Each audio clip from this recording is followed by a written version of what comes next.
আসসালামু আলাইকুম। আজ আমি আপনাদের সামনে এমন একটি বিষয় নিয়ে কথা বলতে চাই যেটা শুধু দুনিয়ার নয় বরং আখিরাতের বিনিয়োগ। আজ আমি আপনাদের সাথে পরিচয় করে দিতে চাই আমাদের এলাকার মানুষের একটি স্বপ্নের নামের সাথে, গাউসুল আজম মেজবান্ডারি জামে মসজিদ। সর্বপ্রথম একটি হাদিসের কথা দিয়ে শুরু করি। রাসূল করিম সাল্লাল্লাহু আলাইহি সাল্লাম বলেছেন, যে ব্যক্তি আল্লাহর সন্তুষ্টির জন্য একটি মসজিদ নির্মাণ করেন, আল্লাহ তার জন্য জান্নাতে একটি ঘর নির্মাণ করেন। ভাবুন, আপনি হয়তো এই মসজিদের একটি ইট বসাতে পারবেন না, কিন্তু আপনার দেওয়া একটি টাকাও যদি এই মসজিদ নির্মাণের কাজে লাগে, তাহলে এই মসজিদে যতদিন নামাজ পড়া হবে ততদিন আপনি সওয়াব পেতে থাকবেন। গাউসুল আজম মেজবান্ডারি জামে মসজিদ নির্মাণের সূচনা হয়েছিল এর পাশে থাকা কবরস্থান থেকে। এই কবরস্থানটি করার জন্য আমাদের এলাকার মুরব্বীরা অনেক কষ্ট মেহনত করে গেছেন এবং তখন এই কবরস্থানের দেখাশোনার জন্য একটি ছোট কমিটিও গঠন করা হয়। কিন্তু সময়ের সাথে সাথে এলাকার মানুষরা অনুভব করলো যে এই পবিত্র জায়গাটিকে কেন্দ্র করে যদি একটি মসজিদ নির্মাণ করা হয়, তাহলে মৃতদের জন্য দোয়া হবে আর জীবিতদের জন্য হবে ঈমান বাঁচানোর কেন্দ্র। সেই ভাবনা থেকে শুরু হয় মসজিদ নির্মাণের স্বপ্ন। এই এলাকার মানুষরা বেশিরভাগই গরিব ও অসহায়, দিনে এনে দিনে খাওয়া মানুষ এবং অধিকাংশ মানুষই কৃষিকাজ করে তাদের জীবিকা নির্বাহ করে থাকেন। কিন্তু আশ্চর্যের বিষয় কি জানেন? এই এলাকার মানুষগুলোর মধ্যে মসজিদ নির্মাণের জন্য ভালোবাসার কোনো অভাব নেই। নিজেদের কষ্টের টাকাও দিয়েছে, তারা মসজিদের কনস্ট্রাকশন কাজের জন্য যত বালির প্রয়োজন সেগুলো তারা মিলেমিশে নদী থেকে নিজেরা উত্তোলন করে থাকেন।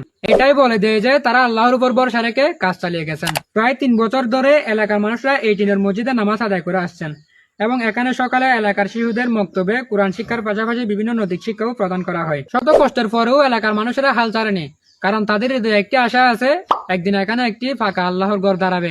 আলহামদুলিল্লাহ, বিভিন্ন দিক থেকে মানুষের সহযোগিতায় এবং জনাব শাহেদ আলী চৌধুরীর মসজিদ নির্মাণের জায়গাটি দানের মাধ্যমে বর্তমানে মসজিদটির ফিলার পর্যন্ত কাজ সম্পন্ন হয়েছে। এটাই প্রমাণ করে যে যখন নিয়ত আল্লাহর জন্য হয়, তখন অল্প শক্তিতেও বড় কাজ করা সম্ভব হয়।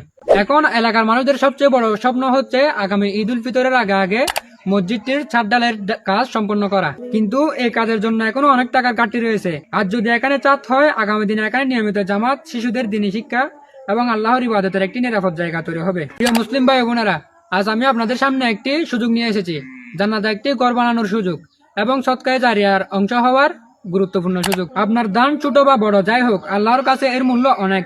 হয়তো আপনার দেওয়া 100 টাকা, 500 টাকা বা 1000 টাকা এই মসজিদ ছাদের একটি অংশ হয়ে থাকবে। আমি মসজিদ কমিটির সাধারণ সম্পাদকের বিকাশ নাম্বার ও পার্সোনাল নম্বর কমেন্ট বক্সে দিয়ে দিচ্ছি। আপনারা যারা সহযোগিতা করতে চান ওনার সাথে যোগাযোগ করে সহযোগিতা করতে পারবেন। আপনারা সবাই আল্লাহর ঘর মসজিদ নির্মাণের জন্য সহযোগিতার হাত বাড়িয়ে দিন।